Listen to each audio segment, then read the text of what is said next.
اعوذ باللہ السمیع العلیم من الشیطان الرجیم بسم اللہ الرحمن الرحیم۔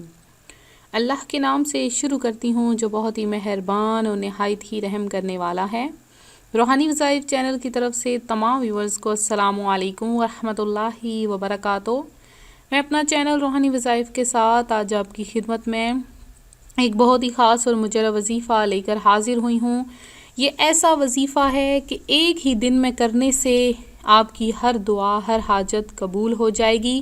یہ ایسا وظیفہ ہے جس کے کرنے سے آپ کی ہر خواہش جو کہ صدیوں سے ادھوری ہے وہ پوری ہو جائے گی۔ جو بھی دعا مانگیں گے اس عمل کی برکت سے، جو میں آج آپ کو اسم اعظم بتاؤں گی، اس کی برکت سے آپ کی ہر حاجت ہر دعا فوری طور پر پڑھتے ہی قبول ہو جائے گی۔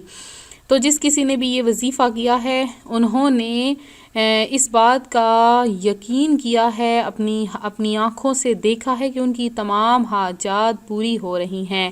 فرمان مصطفیٰ صلی اللہ علیہ وآلہ وسلم ہے کہ جس نے مجھ پر ایک بار درود پڑھا اللہ پاک اس پر 10 رحمتیں نازل فرماتا ہے۔ تو آج ہم آپ کو اپنی ویڈیو بتائیں گے، وظیفہ بتائیں گے جو کہ بہت خاص ہے، خاص کر کے آپ سب کے لیے۔ تو اس سے پہلے میں اپنے تمام نئے آنے والے ویور سے گزارش کروں گی میرا چینل روحانی وظائف کو ضرور سبسکرائب کر لیں اور بیل آئیکن کا بٹن بھی پریس کر لیں تاکہ ہر آنے والی نئی ویڈیو آپ تک سب سے پہلے پہنچ جائے۔ تو ویورز، ہم قرآن و سنت کے لحاظ سے آپ کے لیے اچھے روحانی وظائف لاتے ہیں تاکہ آپ لوگ اسے سن سکیں، سمجھ سکیں اور سمجھ کر اسے دوسروں تک بھی پہنچا سکیں۔ جیسے کہ دیکھیں، ہمیں کسی ڈاکٹر سے ہم کسی سے فیض یاب ہوتے ہیں، کسی ڈاکٹر کے پاس جاتے ہیں اور یہ دیکھتے ہیں کہ اس سے ہمیں صحت ملی ہے، اس کی دوائی بہت ہمیں اثر کر رہی ہے، تو ہم لوگ باقی اپنے لوگوں کو بھی بتاتے ہیں، اپنے ملنے جلنے والوں کو، کہ فلاں ڈاکٹر کے پاس جائیں، اس کا علاج بہت اچھا ہے، اس کی دوائی بہت اچھی ہے، وہ بہت اچھا علاج کرتا ہے یا بہت اچھے مشورے دیتا ہے۔ تو سب لوگ اس کے پاس بھاگے دوڑے چلے جاتے ہیں۔ تو اب اگر وہ سب صحت یاب ہو جاتے ہیں تو اس کا دار و مدار سب آپ پر ہوتا ہے کہ آپ کی وجہ سے دوسرے لوگوں کو بھی صحت ملی۔ لیکن اگر اس کے برعکس آپ لوگ ایسا کریں کہ خود تو صحت یاب ہو گئے لیکن اس اچھے حکیم، اس اچھے ڈاکٹر کا پتہ آپ کسی کو بھی نہیں دیتے ہیں تو آپ لوگ کو اس کا کوئی فائدہ نہیں ہوتا ہے۔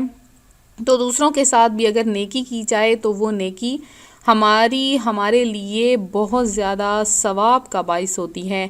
اسی طرح سے اگر کوئی میں آپ کو روحانی وظیفہ بتاتی ہوں اور اس روحانی وظیفے کی برکت سے آپ کی زندگی بدلی ہے، آپ کو کچھ حاصل ہوا ہے، تو آپ لوگ اپنے دوسرے بہن بھائیوں کو بھی وہ وظیفہ شیئر کیا کریں تاکہ اس سے ان کو بھی فائدہ پہنچ سکے۔ ہو سکتا ہے آپ کو اس وظیفے سے فائدہ نہ پہنچے، لیکن جو آپ کے بہن بھائی جس خاص مشکل میں ہیں، پریشانی میں ہیں، کوئی خاص بیماری ہے، جسم کے کسی عارضے میں لاحق ہیں، کسی بیماری کا مسئلہ ہے، کچھ بھی ہے، تو وہ یہ وظیفہ کریں۔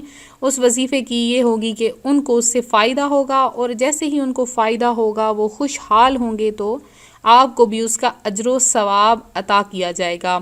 تو میں اپنے وظیفے کی طرف آؤں گی، اس سے پہلے میں ایک چھوٹی سی معاشرے میں جو ہمارے بیماری ہے اس کے بارے میں بتاتی چلوں گی تاکہ آپ لوگوں کو کچھ علم دین بھی حاصل ہو جائے۔ علم دین حاصل جب ہم کرتے ہیں تو ہمارے پاس اتنا وقت نہیں ہوتا، ہم دنیا کے کاموں کاجوں میں لگ کر دین کا جو علم ہے وہ حاصل کرنا بھول چکے ہیں۔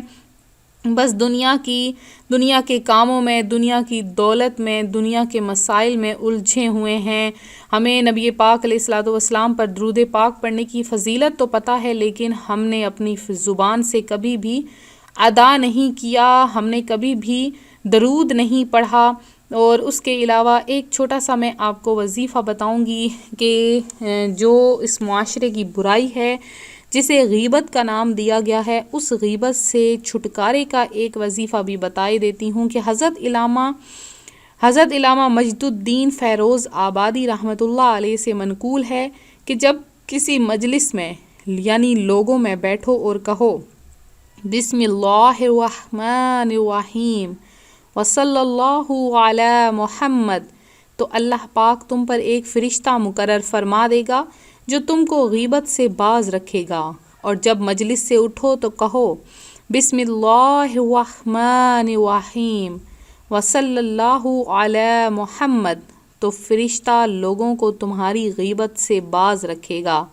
تو ماں باپ، بہن بھائی، میاں بیوی، ساس بہو، سسر داماد، نند بھاوج، بلکہ اہل خانہ و خاندان نیز، استاد و شاگرد، سیٹ و نوکر، تاجر و گاہک، افسر و مزدور، دنیا دار و دین دار یا جوان الغرض تمام دینی اور دنیوی شعبوں سے تعلق رکھنے والے مسلمانوں کی بھاری اکثریت اس وقت غیبت کی خوفناک آفت کی لپیٹ میں ہے۔ افسوس، بے جا بک بک کی عادت کے سبب آج کل ہماری کوئی بیٹھک عموماً غیبت سے خالی نہیں۔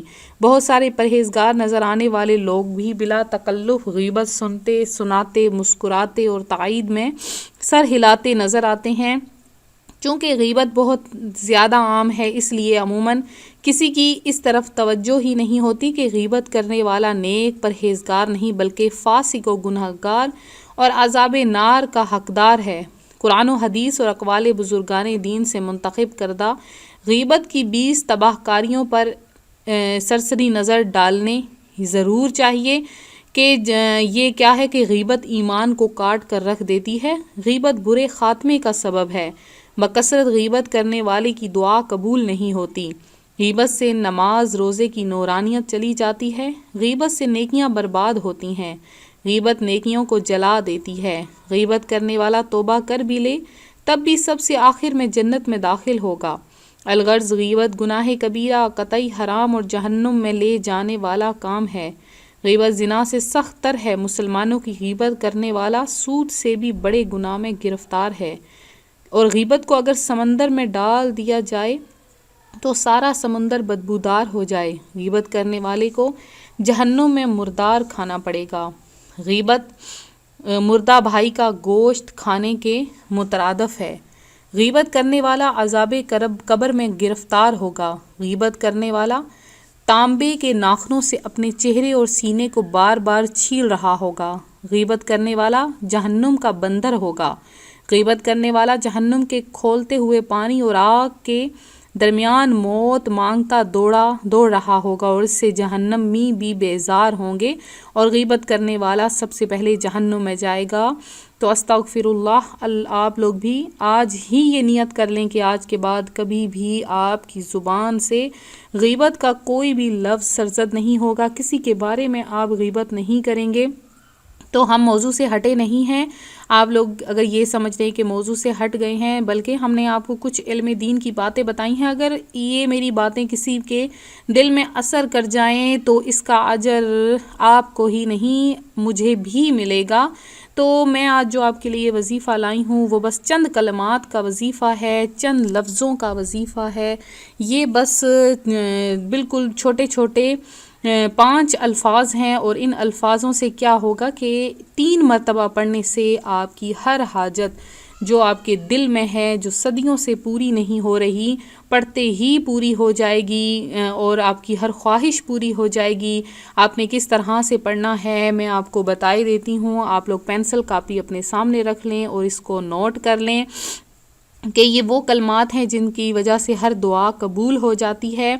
تو آپ نے کیا کرنا ہے کہ دن کے کسی بھی حصے میں، کسی بھی نماز کے بعد جب جائے نماز پر بیٹھیں تو جائے نماز پر بیٹھ کر آپ نے ان کلمات کو صرف 3 مرتبہ پڑھنا ہے، اور ان کلمات کے وسیلے سے دعا مانگنی ہے۔ سب سے پہلے آپ نے پڑھنا ہے یا اللہ، یا ہادی، یا نور، یا کریم، یا حفیظ، وصلی اللہ علی النبی الکریم۔ یا اللہ، یا ہادی، یا نور، یا کریم، یا حفیظ، وصلی اللہ علی النبی الکریم۔ پھر سے سن لیجئے، یا اللہ، یا ہادی، یا نور، یا کریم، یا حفیظ، وصلی اللہ علی النبی الکریم۔ یہ آپ نے ان سارے کلمات کو 3 مرتبہ صرف دہرانا ہے، اور اللہ تبارک و تعالیٰ کی بارگاہ میں اس طرح سے دعا مانگنی ہے کہ یا اللہ، یا باری تعالیٰ، یہ جو میں نے آپ کے نام پڑھے ہیں، ان ناموں کی برکت سے میری فلاں حاجت پوری فرما دے، میرا فلاں کام پورا کر دے، ان لفظوں کی برکت سے میری فلاں حاجت پوری کر دے، تو آپ دیکھیں گے کہ چند ہی روز میں آپ کی وہ حاجت، وہ دعا جس کو آپ مانگیں گے وہ پوری ہو جائے گی۔ اگر ایک دفعہ پوری نہیں ہوئی ہے تو اگلے دن بھی آپ یہ عمل کر سکتے ہیں، انشاءاللہ تعالیٰ ایک ہی دن کے عمل سے آپ کی ہر حاجت، ہر مراد، ہر دعا پوری ہو جائے گی۔ تو میں امید کرتی ہوں میرا آج کا یہ روحانی وظیفہ آپ کو پسند آیا ہوگا۔ اسی طرح سے مزید روحانی وظائف حاصل کرنے کے لیے ہمارا چینل روحانی وظائف کو ضرور سبسکرائب کر لیں، ساتھ بیل آئیکن کا بٹن ہے اسے بھی پریس کر لیں تاکہ ہر آنے والی نئی ویڈیو کی اپڈیٹ آپ تک پہنچ سکے۔ جن بہنوں بھائیوں نے دعا میں حصہ لینا ہے، انشاءاللہ تعالیٰ ان کے لیے اتوار کے دن خصوصی دعا کا اہتمام کروایا جا رہا ہے۔ اپنا نام کمنٹ سیشن میں میسج کر دیں، آپ کا نام خصوصی دعا میں شامل کر لیا جائے گا۔ ملتے ہیں اپنے اگلے وظیفے کے ساتھ۔ اللہ تبارک و تعالیٰ آپ کا حامی و ناصر ہو۔ فی امان اللہ۔